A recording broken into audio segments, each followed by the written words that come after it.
My brother-in-law is the reason why my husband left me. I don't know what to do now. All right, I'm buckling up Getting for this. into it. We're getting into it. I, female 38, met my brother-in-law, 38, at uni. He asked me out in our first year, and I refused. He called me the C word and that I am shallow. My best friend told me that it was a harmless comment from a drunken guy who got rejected. I never thought of myself as shallow. It was his demeanor and awkwardness that was off-putting to me. Anyways, he proved my friend right, and other than these comments, I have never felt uncomfortable during my uni years because he never bothered me again. Not even looked my way. Next time I met him was when my baby sister, female 28, introduced him to me as her boyfriend. I didn't even recognize him at first because it was like 9 to 10 years since that day he talked to me. He was visibly annoyed that I didn't recognize him, and he called me a liar. The family was skeptical at first about him, but he seemed to treat my sister right, and she seemed happy. Parentheses, he is very rich. Taking her all over the world, and he seemed kind with her too. They got married after a year of dating. They now have 3 children. I met my now ex, male 40, 5 years ago, and the only odd comment from my brother-in-law was that I was still as shallow and superficial as I was in university. At the time, I took it as a joke, but in hindsight, when I found out the truth and started thinking back looking for red flags, this was probably a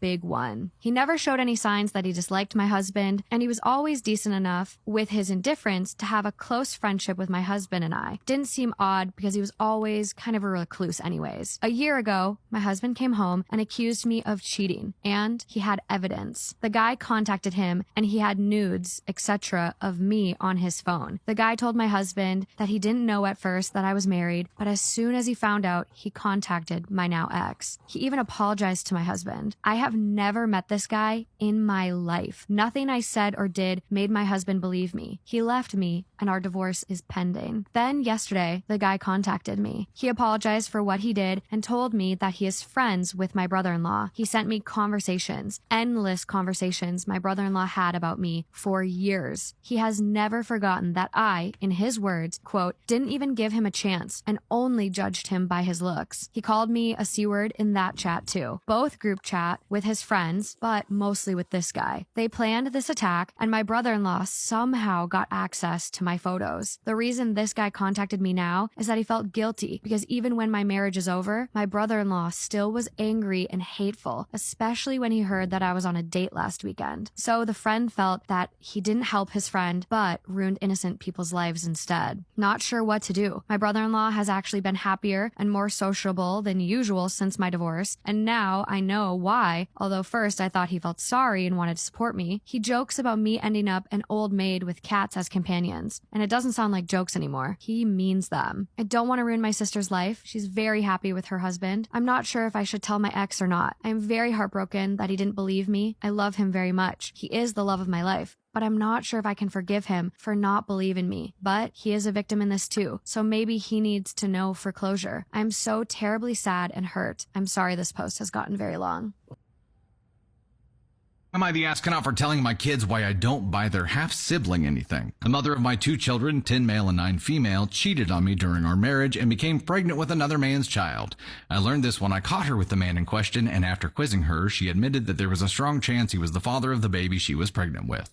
I ended our marriage right there and took a DNA test when her youngest was born, and she was not mine. So in the divorce, custody and support was only factored in for our 2 kids. I pay some child support because I made more than her, but we had 50-50 custody time with the kids, and I remained an involved dad. My ex lived with her youngest's father October of last year when he took off without a word and dipped from their lives. She has been in pursuit of child support ever since, but he cannot be found, and he quit the last known job he had, so she has been unsuccessful so far. This has led to her struggling, and I buy more for the kids we share so they don't suffer because of the failed relationship with the affair partner. Last month, my ex told me she was struggling to keep up with the expenses for her youngest, and she asked me if I would maybe buy some stuff that included her too. I said no, that I was responsible for my kids and I would not become financially responsible in any way for the child she made while cheating on me. She begged and told me that they will have different lives if I don't help, at least for now, and I told her that was not my problem, and maybe she'll think about that in the future before she starts an ongoing affair. She told our kids about asking me and encouraged them to ask me for them. Oh, kids were confused because they have always known their half-sister is not my child, but they started to doubt because of how their mom talked, saying good men take care of all their children, and loving a child who's part of your family should never be that hard. The kids approached me and asked me about it and told me their mom wanted them to ask me for stuff for their half-sister. So I explained to them that she is not my child or part of my family, but she is still part of theirs. They asked why, since the oldest has some memories of his mom and I being together while she was pregnant. I said their mom got pregnant with her half-sister while we were together, but DNA proved she was not mine and I did not raise her for that reason. I told them I am still their dad and nothing has changed, but I was never really their half-sister's dad, and I don't want to buy her stuff like I do for them. They understood, and when they went back to their mom, she called and cussed me out for telling the kids more details than she wanted them to know. I said they had always been aware that they had a different dad to her other child, and that needed to remain clear because I was not claiming her now that her father has abandoned her. She called me a cruel dick. Am I the astronaut? Hear me when I say, cover your ears at night. Just find a way. Get yourself a scarf, create a cute little scarf situation, whatever you need to do, okay? And this is not about sound. It's not about blocking out the sound. It's much worse than that. Hang with me. I went to bed one night, woke up in the morning, couldn't hear out of one of my ears. Of course, I panicked because I have health anxiety and I immediately spiraled. And I'm a highly sensitive person, so any little shift, I feel it, and I feel it big. So I immediately went to the ENT. I was like, am I deaf? Because that had happened to my uncle. He literally went to bed one night, woke up the next morning, he was deaf in one ear. And they never figured out why. There was no sort of like trauma or anything that had happened to that ear. He never had an answer. He's not with us anymore, but it drove him crazy for years. So I, of course, went there. I was like, oh, I've like gone deaf in that ear. No. The ENT looks into my ear and, sorry, this is gross. Not as gross as what I'm about to say later. And he's like, oh, it's just a tiny little bit of earwax, like barely anything. You created a suction when you were sleeping and you must have misplaced that. And that's never happened to me ever once, but I guess it can happen. Just the perfect right amount of circumstances to like misplace a little piece of earwax, whatever. So he gets this little instrument, goes in there, pulls it out. It's barely anything. And like the pressure is released and I feel like my ear canal is clear and I can hear it. I'm like, thank you. I'm so glad it wasn't like a bug. I'm so glad it wasn't a bug. Thinking he would laugh with me, he was like, yeah, you're really lucky. That actually happened to a girl just like you, like a week prior. I was like, really? Explain. Apparently, she presented with the same symptoms I had, just feeling like a bit of pressure and discomfort, and like her hearing was affected, and she could hear like little scratchy noises. And she thought she had like damaged her hearing from like a concert or something. He looked in her ear and I'm so sorry, but there was a cockroach. There was a cockroach lodged in her ear, deep into her ear. And the scratching sound was the cockroach trying to get out. I'm telling you, I asked him, I said, that must have been a very rare occurrence, right? It happens all the time. And in fact, he told me that bugs often go into our ears at night while we're sleeping and we don't even know it. They like it because it's warm and moist. They often get out, but sometimes they stay in there, deep in there. I was 21 years old and about to marry a pedophile. I wouldn't come to learn who my then husband was until I had already had a ring on my finger for 5 years and a perfect little baby on my hip for nearly 2. But back in 2016, even though I didn't yet, God already knew that I was a 21-year-old about to marry a pedophile, and God tried to warn me. My then fiance had given me an orchid plant some time ago, and it was due for its annual blooming season. Have you ever asked God for a sign so sure that what you were asking for was certainly going to take place, and so you would be getting this quick, easy yes from God? Same. I asked God to make my orchid bloom if I had his blessing to marry my then fiance, who had conned me into believing that he was the noblest, most God-fearing prince to ever grace the face of this earth. I had imagined this being a one and done type of prayer, but after several weeks passed with no blooms, I concluded that I just needed to do my part and, help this orchid along to make it bloom. So I moved the orchid to the perfect windowsill. Weeks passed, no blooms. I adhered to the 3 ice cubes every 7 days without fail. Weeks passed, no blooms. I went out and bought overpriced orchid bloom inducing fertilizer and added that to the soil. Weeks passed, no blooms, but God was not silent. I just couldn't hear him yet. Every night that I prayed, a morning followed where I noticed substantial changes in my plant. But much to my dismay, the changes were not what I prayed for. Somehow the orchid had begun to grow rapidly while simultaneously dying. All of the leaves, all of the roots, the stems turned brown, crackled, curled inward, but had expanded. So now I just had this pile of decay towering over where my beautiful, healthy orchid plant used to stand. You would think that even at 21 years old, I easily would have recognized this as a clear answer to my prayers and understood it as a significant omen from God that it was, and that I would have subsequently called off the wedding. But I didn't.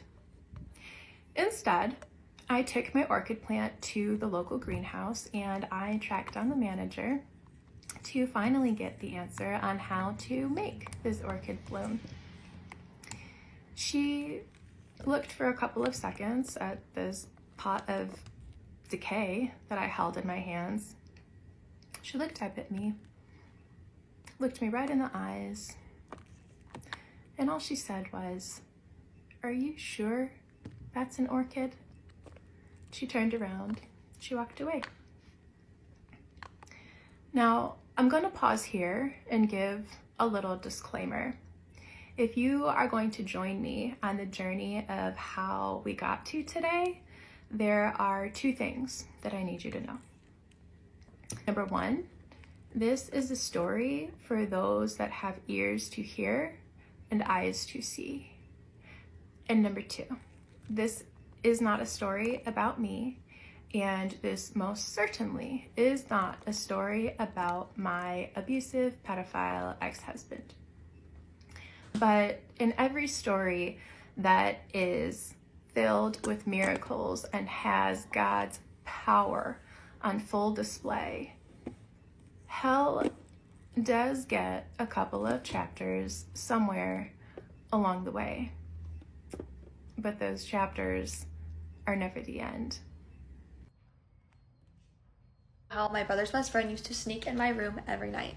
So growing up, we were like all best friends, and I had a best friend, my brother had a best friend, and then his best friend became more like my best friend. Like, we just were really close. He was a little bit older than me, but we were just like super close friends. Really traumatic happened to him when we were kids, and it caused him to have these like really bad nightmares. So he would come and like lay in my bed with me, because we lived right across the street from each other. So he would just like come through my window, lay in bed with me. It was all very innocent for a really long time. I just kind of became his safe place, and he was always my safe place, so he would always just come in there and sleep.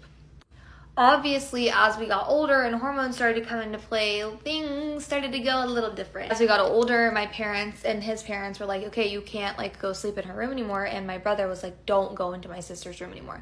But obviously he still came into my room. All this, we were best friends. I mean, we did everything together. We went and saw movies together. He knew about like when I got my first period. Like, we knew everything about each other. We were attached to the hip, and I had the biggest feelings for him. Like, I can't even call it a crush because I liked this boy since I was a kid, and then as I got older, my feelings just got stronger and stronger and stronger. I knew he loved me, but I wanted him to love me. Like, I wanted him to be in love with me, and I had to sit back and watch him, like, hit on girls, flirt with girls, like, make out with girls, and I had to just, like, hold it in. But he would always tell me things like, I'm his best girl, I'm his favorite person, blah, blah, blah, and it was just really, really confusing. No matter who he was with at the time, or if he was seeing anyone or anything, he would always end up in my bed, and he would always just reassure me, like, he loved me. Like, he would always say he loved me, and, like, but he would also, like, flirt with me, so it was very, very confusing. And he would flirt with me, like, right in front of our brother and all of our friends too, so it's not like it was a secret, but, like, nothing had ever happened between us,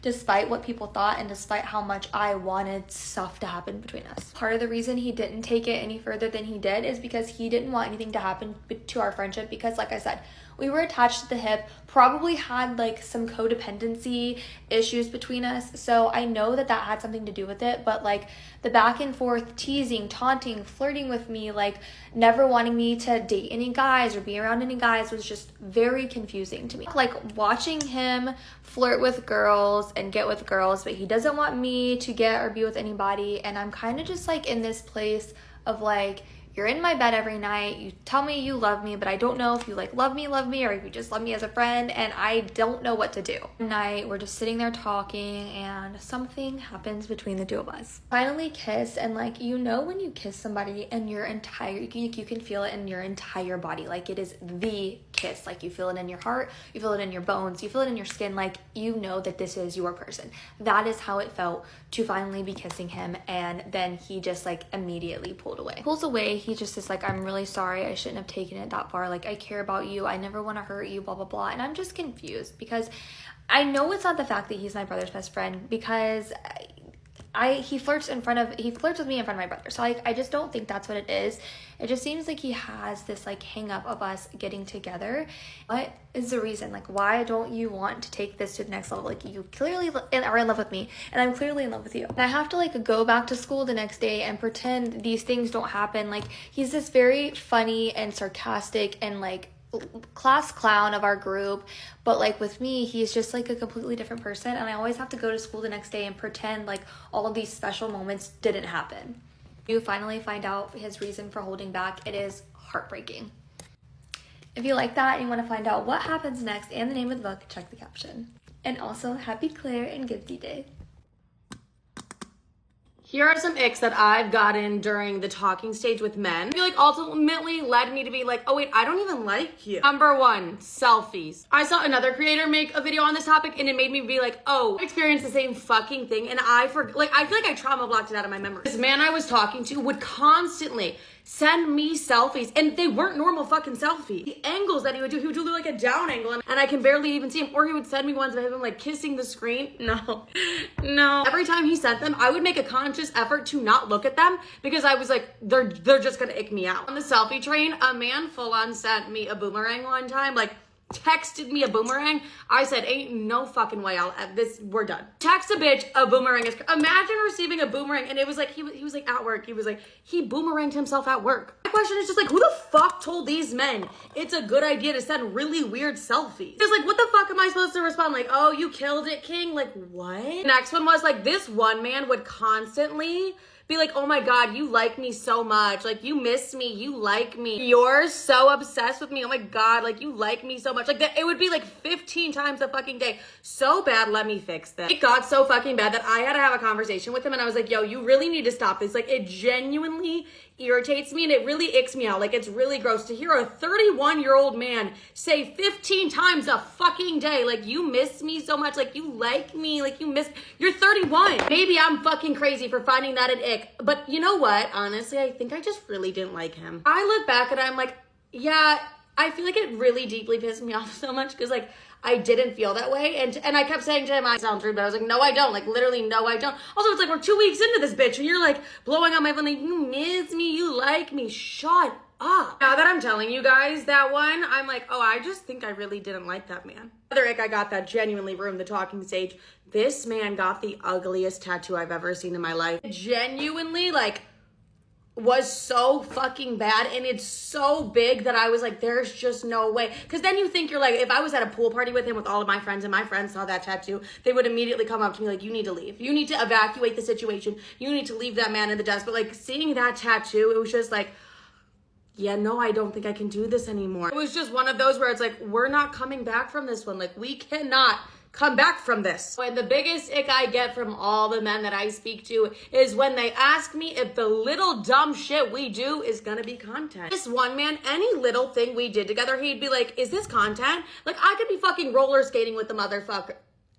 I definitely wasn't roller skating. I could be doing something like, so we could be sitting on my couch and he would be like, is this gonna be content? Listen, I get it. It's my job. It's fair for you to ask if things are gonna be content. But newsflash, it came to the point where we could get fucking coffee and he's like, is this gonna be content? One day I just got so fed up with him. I looked him right in the eyes and I was like, you know what? You're not even interesting enough for this to be content. Because I was so fucking fed up. I was like, bro, stop asking me that. Like, why the fuck would I want to hear that? Low-key funny because like now he is kind of content. Like now, yeah, now you're finally fucking content, bitch. But it's not a good thing. Like clearly not a positive. It gave me the ick. We're no longer speaking. Because 24 fucking, is this gonna be content?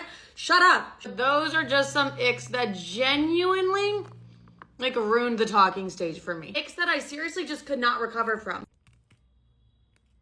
I found out my wife is cheating on me with her therapist. Should I report him so he can lose his license, divorce her and take all her money, or should I just confront her and make her feel guilty for the rest of her life? Disclaimer is not my story time. Send me on Instagram. I'm 39 and I work in tech. Unfortunately, 3 years ago I was laid off. My wife is 44 and a very, very successful lawyer. Thankfully, we both had high-paying jobs, so we were able to give our daughters a very comfortable life. Before I got laid off, my wife and I had considered her becoming a stay-at-home mother, essentially just working from home. She has a big office with about 20 employees, but she can usually work from home, but she loves to go to her office. We had a live-in babysitter. She took care of the girls and minded everything about them. Thankfully, our daughters really loved her. She eventually got married and pregnant, so we knew we needed to find somebody else. So when I got laid off, I saw it as an opportunity to become the best stay-at-home dad. And that is what I did. When we broke the news to our daughters that I would be staying home with them, they were so excited. We even took them out of daycare. I had the best time with my daughters. I had them doing art projects, acting in plays. I even created my own education system for them, which they loved. We learned about history, politics, and medicine every single day, and I got them cooking and gardening. We even had PE. For an entire year, we had the perfect life. My wife was working from home more, which meant I was spending more time with her and with the kids. We even gave ourselves the time to go on family vacations. I thought everything was great. My wife has a high-stress job. This means that she's stressed and she sometimes brings it home with her. The girls and I can tell, and it bothers me. So 2 years ago, I asked her to get into therapy, which she did. And here's the thing that everyone says. Everything was great until it wasn't. I started noticing that she was way more distant from me. She did not want me to touch her, though there was absolutely no sexy time. Before this, her and I did it almost every single night. So the sudden drop-off meant something was definitely wrong. When I asked her what was wrong, she said nothing. But it kept happening for 2 months. So again, I confronted her and asked her, and again, she said nothing. I knew this couldn't be good. And of course, I started getting insecure. I thought maybe she wasn't attracted to me, or that maybe she was getting it somewhere else.